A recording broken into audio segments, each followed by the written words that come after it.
Quando a gente tá fazendo ali eu faço live dos lançamentos e tal, né? Sempre chega o pessoal e pergunta e fala assim, cara, eu posso lançar meu satélite? Ou eu posso lançar o meu foguete, entendeu?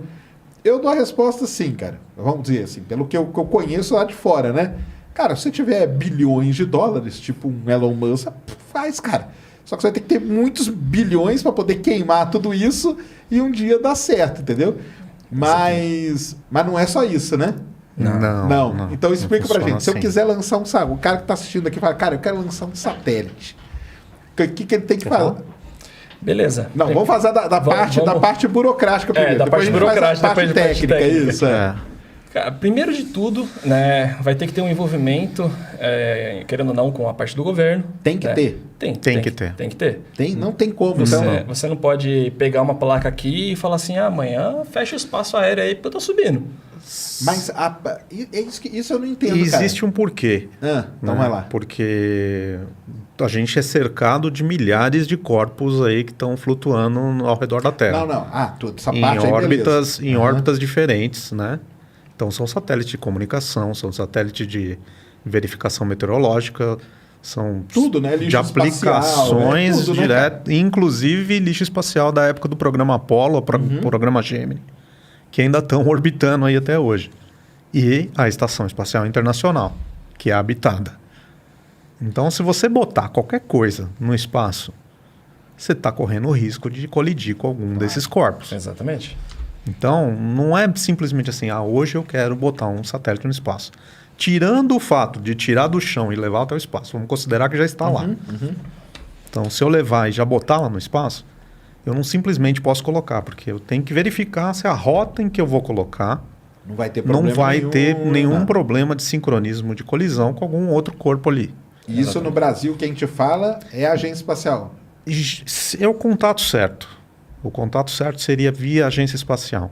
Né? Existe um órgão mundial que é dentro da ONU que cuida disso. É ele que cuida dessas rotas e tal, ele sabe o que está cruzando por ali. Não posso te dizer que 100% passa por ali, porque existem satélites militares que eu não sei como funcionam. Certo. X-37, por esse exemplo. X-37, né? Não sei como funciona nesse caso. Não sei se eles entram na mesma alçada. Né? Acaba sendo como se fosse um paralelo, assim, um MANAC cuidando do espaço aéreo. Ela tem as rotas de todos os aviões, então ela sabe que aquele avião em tal horário, em tal data, vai passar por ali. É como se fosse um órgão que cuida dessa mesma forma, fazendo uma analogia bem... Então, mas é isso aí na ONU que você diz? Sim. Então eu não preciso do passar pelo governo? Não, é porque você tem que fazer por essa comunicação. Você não consegue direto para lá. Tem que passar por isso. Sim. Cria-se essa... Não vou dizer barreira, assim, um step a mais, né? Certo. Acaba sendo a necessidade. Certo. Então você já tem que avisar para o governo, por exemplo, governo, quero lançar meu satélite, assim, assado, dia tal, tem que ver aí o que está passando por cima. Está começando a ter, e até uma dessas startups que eu comentei, que a gente tem contato na Índia, é voltada para tratamento dos Space Rabbits.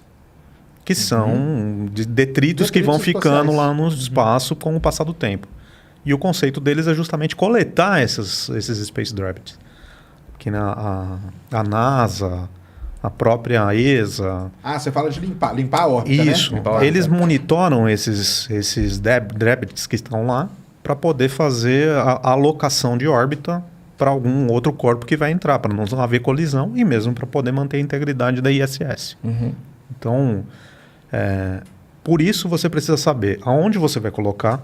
Então eles mantêm lá, é uma órbita polar, é uma órbita equatorial, se vai ter, qual é o teu ciclo de órbita, quanto é o tempo. Que é tudo calculado, para saber se não vai ter interferência de órbita com algum outro corpo. Entendi. Então essas informações são geridas por esse órgão.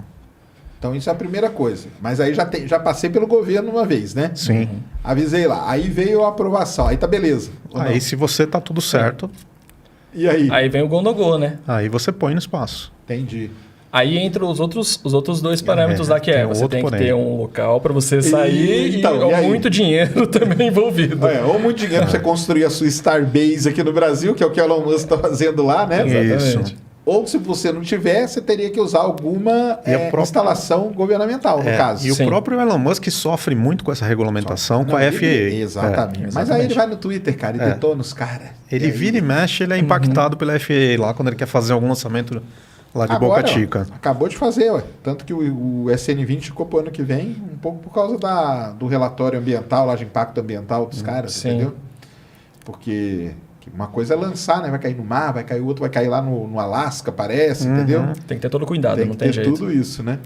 Mas então, assim, vamos dizer assim, a interferência seria nesse ponto só. O resto seria você ter a grana e o desafio tecnológico, né? E o desafio tecnológico. Só. Ou se você tiver, aí fica uma pergunta também. Se você tiver alguma, vamos dizer assim, parceria com o governo, isso te facilita lançar alguma coisa? Porque, por exemplo, o Brasil não tem lançador, veículo lançador. Não. Então, você tem que procurar, você fez o seu satélite, eu fiz o meu satélite, está aqui. Eu vou procurar alguém para lançar. Quem que lança? Índia, China, Estados Unidos. Existem fora algumas... as milharezinhas de empresazinhas que podem lançar, né? Existem algumas agências, por exemplo, se você tem um satélite hoje, você não pode chegar na porta da SpaceX e bater lá e falar, eu queria botar o meu satélite para lançar. Ah, não? Não funciona assim. Ah, então, aí como que é? Você vai por intermédio de uma espécie, seria como se fosse uma agência de courier. Ele faz esse intermédio, ele loca o porão, loca a carga. Lógico, se você tem um satélite do tipo do Amazônia 1, que nem o INPE lançou... que é daqueles grandão. Aí você vai direto no lançador. Certo. Aí você tem o... Mas aí é governo, aí né? governo com governo. De governo para governo. Tá. Exatamente. Mas eu falo assim porque existem alguns satélites, por exemplo, a AT&T vira e mexe lança satélite de comunicação e ela entra nesse ponto. Ela não é governo, mas ela entra. Né? Não só a AT&T, como outras empresas... A Sirius XM, aquela do rádio, por exemplo. Isso. Ela passa por essa burocra aí. Não, ela vai direto pro lançador, porque o satélite dela é de grande dimensão. Geralmente eles vão para GEO. Né? GEO, para quem não entende, são as órbitas geoestacionárias. São geossíncronas, na verdade, né? Isso. Porque ela segue a velocidade de rotação da Terra. Então, para o observador na Terra, o satélite está parado. Ele segue. E essa órbita começa a partir de 30 mil quilômetros de distância do solo. Então são satélites de grandes dimensões. Aí você vai direto... geralmente vai direto, porque a carga... Ele sozinho paga o frete, né? Então essas cargas menores... Pequeno, não. Aí você vai para uma espécie de uma agência. Existe uma possibilidade também de, por exemplo, com agências aqui no Brasil, também, né? Que é aquela famosa ir com carga... É como carona. Carona, é o termo certo. O ride share. Daí a própria agência espacial também intermedia algum lançamento e tenta fazer, né, aquela política de boa vizinhança e isso acaba ajudando também desenvolvedores também a entregar. Ah, legal. Aquele lance do Electron lá, da Rocket Lab, que você pode entrar lá no site deles e book your launch. É assim mesmo ou não? Mais ou menos. O que acontece é que se você pagar a carga toda, você pega. Dinheiro está resolvido, né, cara? Com dinheiro você faz qualquer coisa. Se você for capaz de pegar a carga toda, aquele lançamento todo, você faz seu book your launch. Tá, beleza, é fato. Agora, você não vai arcar que um lançamento desse sai na casa, eu não me lembro os valores, mas cai na casa de 3, 4 milhões. Né? 3, 4 milhões de dólares. Certo. Nem é tão caro não, né? Não. Para uma empresa gigante, não. Aí você freta lá e beleza.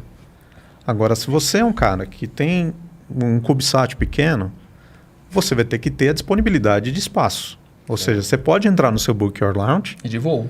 Mas ninguém vai te garantir que você vai cumprir aquela data. Porque vai depender do espaço. Geralmente, o tempo médio de espera para entrar nesse ciclo, para você conseguir... Se eu colocar para agendar hoje, seja no Falcon, seja no Electron, ou seja no Ariane da vida, vai em média 18 meses. 18 meses? É. Caramba! Vai 18 meses. Ou seja, se você bobear, a tua tecnologia já entra defasada. Isso é uma coisa que o pessoal não entende também. Exatamente. É muito ruim. Tudo demora, né, cara? Tudo demora. Não é que você entrou lá e... Não é um iFood, né, cara? Não é assim, né? Você tem que esperar para cumprir. Então, cara, e aí, aquilo que você planejou, daqui a 1 ano e meio, o que é, né, cara? Sucata. Dependendo da tecnologia. Já entrou com tecnologia defasada. Isso que é fogo, né? Aí você vai ter uma entrega tecnológica que não vai agregar. Entendi. Aí vem aquela Mas mesma... aí eu falo assim, por exemplo, eu fui lá e bolei aqui, ó, fiz o book para essa latinha aqui. Aí vai demorar 18 meses. Sim. Essa latinha pode virar aquela garrafa. Ferrou? Ferrou tudo. Ferrou tudo? Ferrou tudo. Caramba! Porque você tem que obedecer o envelope do despacho, Entendi. né? Então você tem uma largura mínima, Saquei. você É tem tipo a um caixinha de volume correio, mínimo a para caixinha de atender. correio.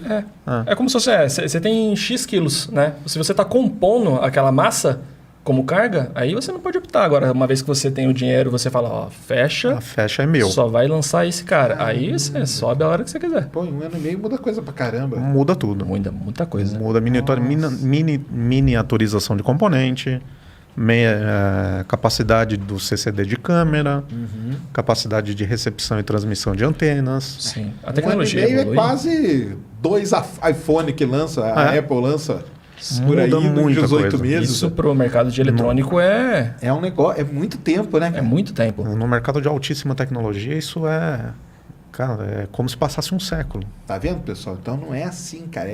Tudo tem um ciclo, né? Esses ciclos que... Mas isso é porque a gente tem que ir atrás de lançar. Se a gente tivesse um lançador no Brasil, um veículo lançador, você acha que isso facilitaria muito? Como que seria essa diferença aí? Você acha que poderia reduzir, por exemplo, esses 18 meses, uma coisa assim? A gente acredita que sim, mas tudo depende também da demanda. Certo. Pode ser que se a demanda daqui... A gente fez um estudo há uns 3 anos atrás que mostrava que havia uma demanda reprimida, não só no Brasil, como no mercado global, né, para esse tipo de transporte. Certo. Então havia uma... quantos eram? Eu não me lembro exatamente agora o número. Os players? Não. De demanda de carga. Quantos satélites por ano que eram? Realmente não lembro, não. Eu não me lembro. Qualquer número que eu falar aqui, eu vou falar besteira agora, porque eu não me lembro. Dá pra imaginar que é muito. Mas sim. tinha Igual bastante. eu falei, a China só ontem foi 12, amanhã o outro lança mais 10, depois o é muito O bom desse satélite, estudo é que, com mesmo todos esses players que existem atualmente, a gente viu que tinha uma demanda Tinha uma totalmente demanda reprimida. represada. Represada, Você- exatamente. Caramba. Porque ela não consegue atender. Ou seja, Agora, se o Brasil tiver montado um lançador, Sim. teria mercado. teria Atende. mercado. Caramba. Aí também entra naquela história dos 18 meses, consequentemente ia diminuir. Olha aí. Se tem mais gente entregando, consequentemente a lista de espera é menor. Você não fica preso a um único. Como eu comentei, que são agências que fazem essa movimentação de pequenas cargas, ela sabe aonde estão os seus espaços. Certo. Então ela aloca. Ela vai alocando Ela onde tem um lá que disponível. está no Falcon, por exemplo, esse pessoal da Índia lançou os testes deles para coleta de Space Rabbits através do Falcon. E é isso aí que vocês tocaram é muito legal, cara, porque outra coisa o pessoal não... Então, tirando muita dúvida de vocês, hein, cara. Que o pessoal não entende é o seguinte: por que tal fulano, o indiano, tá lançando no Falcon? Porque Se ele não tem foguete. espaço no indiano. Isso, é isso aí. O pessoal não entende é isso. Cara, mas o cara tem um foguete indiano, por que ele não lança ali? Porque a agenda tá cai cheia. nessas agências e elas vão distribuindo, né? Porque o que importa é chegar no espaço. Exato. O Exatamente. que levou lá não tem muito, interessa. né? Não interessa, né? A princípio não interessa, né? Pra gente, espectador, a gente gosta, né? É lei de oferta e procura, né? Quanto mais players você tem no mercado, mais o valor valor por peso carregado vai despencar. Exato. Porque os pequenos satélites, as pequenas startups como os nossos, não têm potencial para pegar uma carga só para nós. Não Certo, dá. Certo. A gente não tem cacife para isso, como as outras startups também não têm. Uma carga é o quê? Aquele valor que a gente viu de lançamento, tipo Falcon, Sim, 60 milhões de dólares. Exatamente, É aquilo lá. exatamente. Sim, tá. Então, quando você fraciona isso por peso transportado, esse valor cai para casa de 4, 5 mil dólares por quilo. Olha aí. Já fica bem mais acessível, né? Só que você entra na fila dos 18 Eu sei, meses. Eu sei. Então, porque isso aí, é que o pessoal é fogo, né, cara? Porque, assim, a SpaceX é foda, né? E os caras fizeram um marketing e, tipo, todo mundo acha que só existe SpaceX, né? Sim. Eu tô falando a linguagem do povão aqui, o afegão médio, igual o pessoal gosta de falar. Aí, vira e mexe, o pessoal fala assim, cara, se o Falcon é tão barato, por que todo mundo não lança no Falcon? É o que acontece. Não, Forma um isso, gargalo, né? É isso. Forma um engarrafamento ali. Isso. Aí ia demorar muito mais para subir cada projeto. E tem gente que fica bravo, cara. Cara, por que tá lançando nesse e não tá lançando no Falcon? Cara, porque não é assim, cara. Você tem que distribuir, né? É Você nisso distribui. é exatamente nesse gap que a Rocket Lab está crescendo. Não só ela, né? Sim. Várias outras... Mas ela fez seu nome aí, né? Ela fez nesse nome gap. Aí. Sim. Porque eles fizeram um estudo, com certeza eles viram que tinha essa demanda aí reprimida de lançamento e colocaram ali o Electron, que deu uma aliviada, né? Exato. Porque a gente acha que tem muito, né, veículo lançador, mas não tem, né? Tanto assim, né? Não tem tantos. Você devem ter no mercado aí por volta de uns 12. Que a gente conhece, 12, assim, 13. né? Grandes, assim, né? Fora os que estão em desenvolvimento. Daí você pega a China, por exemplo. Tá correndo atrás, Japão tá correndo atrás também de veículos lançadores assim. A gente fala de China, geralmente a gente enxerga o governo chinês. Né? A gente enxerga os Long March aí. Mas tem as empresas Mas que existem estão... muitas startups lá que estão desenvolvendo seus próprios lançadores. A gente tem conhecimento de, pelo menos, a gente não conhece pessoalmente, mas a gente conhece de nome, pelo menos umas 4, 5 nessa condição. Que estão num estágio legal de que estão no estágio de reaproveitamento do booster. Não só no caso de desenvolvimento, como já em recuperação de booster. Certo. Então, a China está num passo muito, muito longo.